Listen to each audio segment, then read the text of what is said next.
जी हाँ, ब्रीफ देखना है। फर्स्ट ऑफ ऑल एक्सपोनेंट्स होते क्या हैं? एक्सपोनेंट कहते हैं किसी भी चीज़ की पावर को। पावर उसे कहते हैं ये जो किसी भी हिस्से के ऊपर लिखी होती है चीज़, उसको हम पावर कहते हैं। अब वो पावर अगर तो पावर कहते हैं या एक्सपोनेंट कहते हैं या इंडिसेस कहते हैं। तो अब वो पावर अगर 2 है ना, तो 2 को हम स्क्वायर बोलेंगे। उसकी पावर 2 भी कह सकते हैं, स्क्वायर भी कह सकते हैं, कुछ भी मिल के कह सकते हैं। फिर उसका मतलब ये होता है, ये जो पावर होती है इसका मतलब ये होता है कि जितनी ये पावर है इस हिस्से को उतनी दफ़ा लिख के मल्टीप्लाई करना है। अब इसकी पावर 2 है ना, इसका मतलब है 8 को 2 टाइम लिख के तो मल्टीप्लाई करना है, यानी 1 टाइम मल्टीप्लाई बाय 2 टाइम, तो यानी 2 दफ़ा फिर उसको लिख के तो मल्टीप्लाई कर लिया। उसके बाद आ गया ये 3 को हम इसकी 8 की पावर 3 भी बोलेंगे, या इसका एक्सपोनेंट 3 भी बोलेंगे, या इसको क्यूब भी बोलेंगे। अब इसका मतलब ये है कि 8 को 3 टाइम लिख के मल्टीप्लाई करना है, यानी 1 2 एंड 3। तो इन तीनों का आपस में अब मल्टीप्लाई करके आंसर लिख लेना है। अब 4 किसकी पावर हो सकती है, 5 हो सकती है, 6 हो सकती है, 7 हो सकती है। अब इसकी पावर बेशुमार हो सकती है, लेकिन 2 और 3 के लिए स्पेसिफिक वर्ड पावर और एंड क्यूब यूज़ होता है, बाकी सब के हम पावर ही जस्ट कह देते हैं। तो इनको भी पावर कह सकते हैं, लेकिन इनके लिए क्यूब और स्क्वायर भी यूज़ हो सकता है। और अब इसके लिए 2 की पावर 4 है। 4 का मतलब ये है कि 2 को हमने 4 टाइम लिखना है, 1 2 3 4।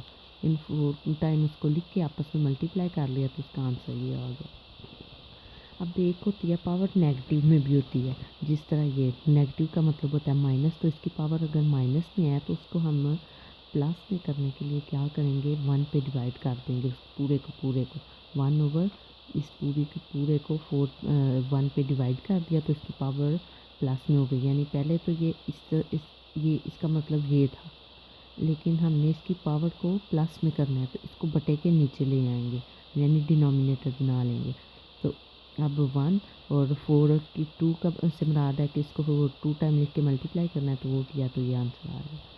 उसके बाद फ्रैक्शनल का मतलब है जो मीन्स के ओवर की फॉर्म में चीज़ दी गई हो। अब 1/2 का वैसे मतलब होता है हाफ किसी भी चीज़ का। किसी भी चीज़ का हम बोलेंगे ना कि 1/2 इसका लेना है, तो इसका मतलब होगा उस चीज़ के का आधा हिस्सा लेना है। लेकिन 1/2 को हम इस तरह जज़र भी कह सकते हैं, तो ये इस तरह हम लिख लेंगे। लेकिन अगर 1/3 आ गया तो फिर 2 के बाहर 3 को लिखना पड़ेगा इस तरह, मतलब इस फॉर्म में इसको लिखते हैं 1/4 को इस तरह। अब एक 270 पेज पे आपका क्वेश्चन है, उधर लिखा हुआ है कि 9 मल्टीप्लाई बाय 9 और उनकी पावर्स ये ओवर में दी गई हैं, यानी 1/2 इसकी और 1/2 इसकी। और ये रूल है कि जब हम इसमें एक दूसरे को मल्टीप्लाई करते हैं तो उसकी ये चीज़ तो सेम ही रहती है, ये सेम ही रहेगी, लेकिन जो इनकी पावर्स होंगी वो आपस में प्लस हो जाएंगी।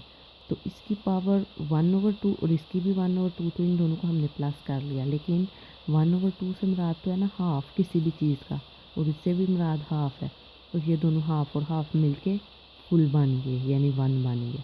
तो अब 9 की पावर हमने 1 लिख देनी है, यानी मल्टीप्लाई में क्या करना है, इनको इनमें से मतलब इन दो को जब आपस में मल्टीप्लाई करना है तो वो एक ही लिखना है, लेकिन जो ऊपर वाली इनकी पावर्स होंगी उनको जमा करके लिख देना। अब नेक्स्ट